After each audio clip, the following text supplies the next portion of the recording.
This video is going to be a little different from the previous road trip videos, but we'll get into why later. We left off departing the wonderful brickLab and went to Defender by accident. I meant to turn into a restaurant, but instead I turned into where I think they make cop cars. Later, we got to our next Airbnb, another RV trailer on a farm. The plan for the next day... Ooh, look, a Maersk truck! The plan for the next day was to hit a really cool-sounding toy store called Dallas Vintage Toys and then leave the state, but we made a last-minute change and visited Road Brick Builders Lounge instead.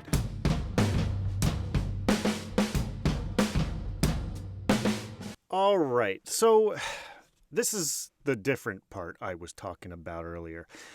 Usually for this part, I'll just kind of leave the interview as is, aside from cutting out some slow or messed up parts. But after assuring Ryan that wired mics were the best things in the entire world because they never fail or something, the mic failed, and the audio sounds like this.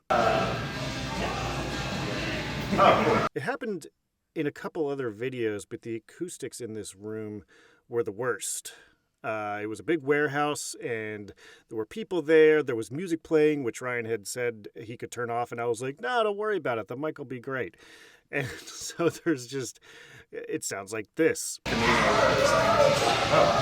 So anyway, that's part of the reason I've been putting this off, because this was such a cool store, and I hate to... Oh, my sound room is falling apart. This was such a cool store, and I hated to have this quality drop.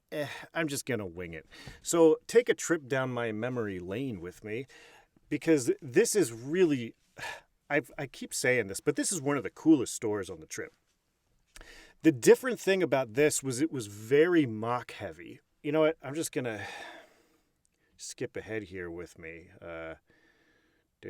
Oh yeah, I even went up and like double checked, and as I went up, the mic popped back in, and it was like, oh yeah, I'm working great. And then when I walked away, it popped back out again. So that's always fun. Oh, here's the most obvious Waldo in Waldo history. Where could he be? One of my favorite things about the mocks was it wasn't all just licensed stuff. And sometimes it was, part of the Star Wars universe, but it wasn't a scene from Star Wars or a ship from Star Wars per se. It was something just new and unique, and you've never seen it anywhere before. This might have been one of the Star Wars mocks. I don't remember, but those are some Star Wars looking characters. Everywhere you look, it's just cool techniques. Every little thing is something amazing, and I'm like, I wouldn't have thought of any of these, let alone all of these. Here's another really cool roof technique that gets this dome thing, because curves are always more difficult with Lego, especially large domes or large curves, because there just aren't pieces for it, and you have to work with what you got.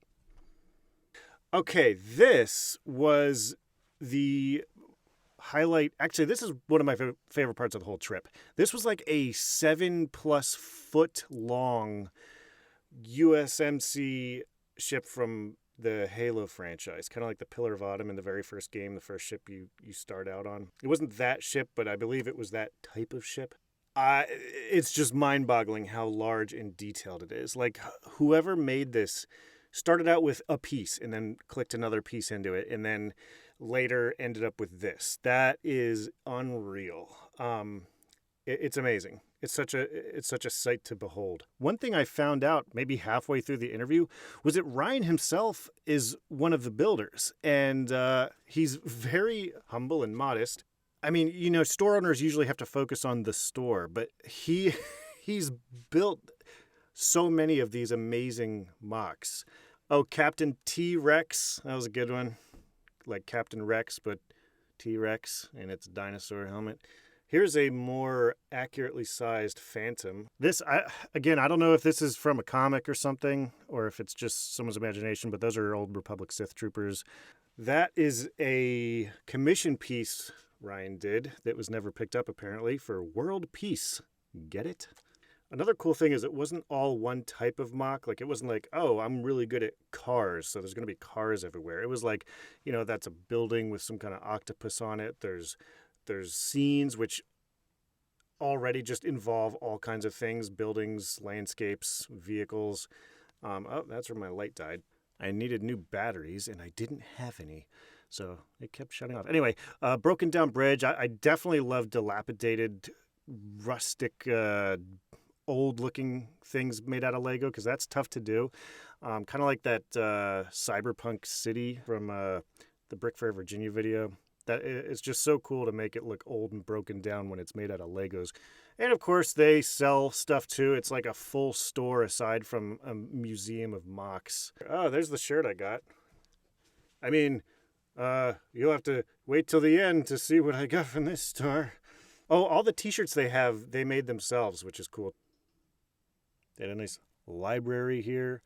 Ralph McQuarrie concept art. I wish I had taken a look at that. I didn't even notice it till I was editing later.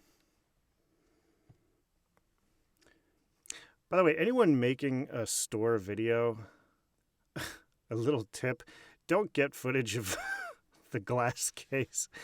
It's definitely an essential for a store to have because it's the best way to display things. They don't get dusty and they can be seen very easily. But man, after doing like 17 of these in a row, you don't need to put them in a video. It's just a bunch of figures lined up. Look at all those Cad Banes. That's a lot of bounty hunting.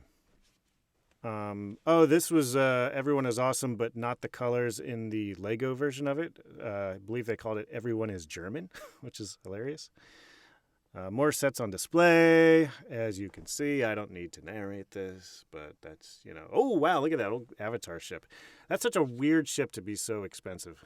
I was never into Avatar, though, so.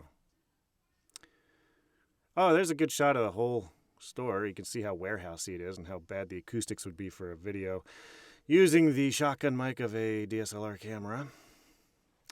More glass case figs. Oh, man, next door was a donut shop called Dale's Donuts, and it was amazing. Usually you see donuts, and they're either like, they taste good or they look cool. Like those ones looked so cool, but they also tasted really good. All right, I got it back out now. Hope you enjoyed it. Here's what we got. Okay, we're at this beautiful little cabin in the woods, and we're going to look at the haul from Rogue Bricks Builder's Lounge. So first, he actually gave me this shirt, which is just cool by itself, but even cooler after I found out that it's actually the shirt that Darth Vader is wearing in the Lego Advent Calendar from last year, Lego Star Wars Advent Calendar. And it's got their name on it there. So cool, thanks for that. And then he offered me a second shirt, so I picked this up. Quiet on the set. So I picked this up for Jordan. I bought this for Jordan for $20, so you owe me $20, Jordan. And then I'm gonna do a little zoomy zoom.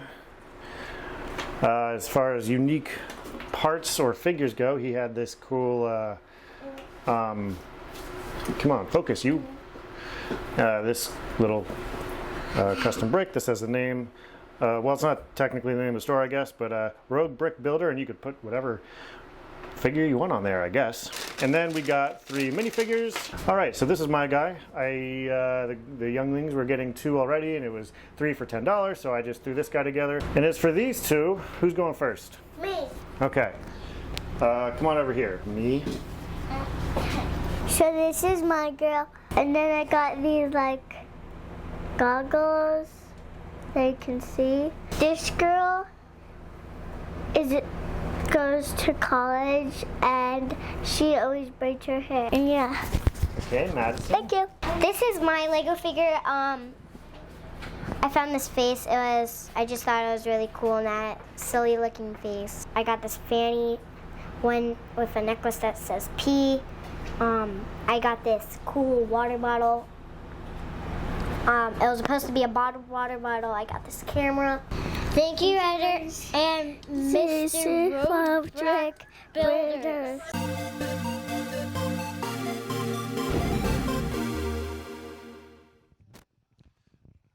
Check, check, check.